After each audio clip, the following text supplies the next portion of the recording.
多謝大家嚟到呢個節目啦，又係我阿林 Sir。咁啊，今日咧揾阿聶 Sir 嚟同我哋再講講啦。聶 Sir 已經係今次幫我哋講第3集啦，3年級嘅第3集。唔知阿聶 Sir 嘅履歷咧就無謂再嘥口水啦。你睇翻之前嗰2集，咁啊，總之介紹股票好犀利咁樣，係唔係都升翻10%、20%啊？呢個係最少嗰啲。咁啊，所以咧我都之前單刀直入就問阿聶 Sir 揀股咩準則，佢講咗3個。咁啊，第一個就睇下公告啦，第二個就係股權變動啦。當然啦，我有文章嘅，睇翻之前嗰2集講點解。第3個係啲乜咧？咁就想你講埋。咁咧第3樣咧，我哋會睇咧參與者持股記錄嘅。哦，參與者同埋，因為我哋上集講嗰啲股東嘅股權啦，股權同埋參與者有咩分別咧？哦，參與者咧，其實我哋就係講緊呢一啲證券行同埋銀行。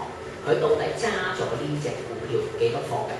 咁但係可能咧一間證券行或者一間銀行入邊咧有好多客戶㗎嘛，係咪？咁所以就唔係一個股東咯，而係好大量嘅股東加埋佢喺呢間證券行入邊揸咗幾多貨嘅。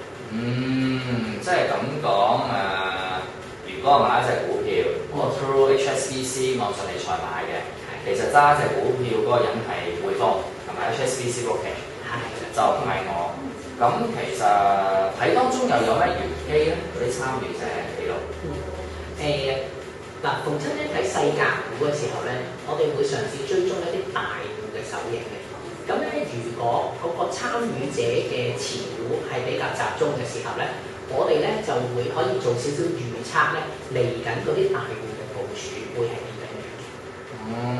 即係或者咁講，譬如果嗰隻股票係好散嘅，俗稱匯豐又揸啲，渣打又揸啲，咁即係話咁講嗰個股票通常好多參與都係啲散戶啊，係嘛？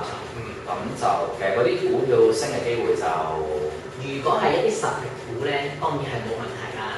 咁但係咧，我哋睇係一啲細價股嘛，細價股如果冇人幫佢做勢嘅時候咧，其實係好難升嘅。我好中意講做勢呢個字啦，係好隱晦啊，大家可以喺當中咧再研究一下。咁呢個做勢呢個字咧，可以講10集都未講完，我相信。但係我哋唔好講嗰啲嘢先。如果要做勢嘅，就會有啲特別嘅現象嘅，係嘛？當然啦。係。咁而通常幫得人，其實個思路就係咪咁啊？其實呢個市面上專有啲公司幫人哋做勢嘅。絕對係啦。咁我哋咧就要揾出呢啲做勢公司。當咧一間上市公司咧揾咗嗰扎人，即係某幾個嗰啲 party 啦嚟做勢嘅，咁唔多唔少代表咧之後佢咧被打鑼打鼓捧升嘅機會係好高，係咪可以咁講？冇錯真係悟性高啦，阿林 Sir 真係。係我都有少少悟性嘅，同埋我都係好中意做勢咧。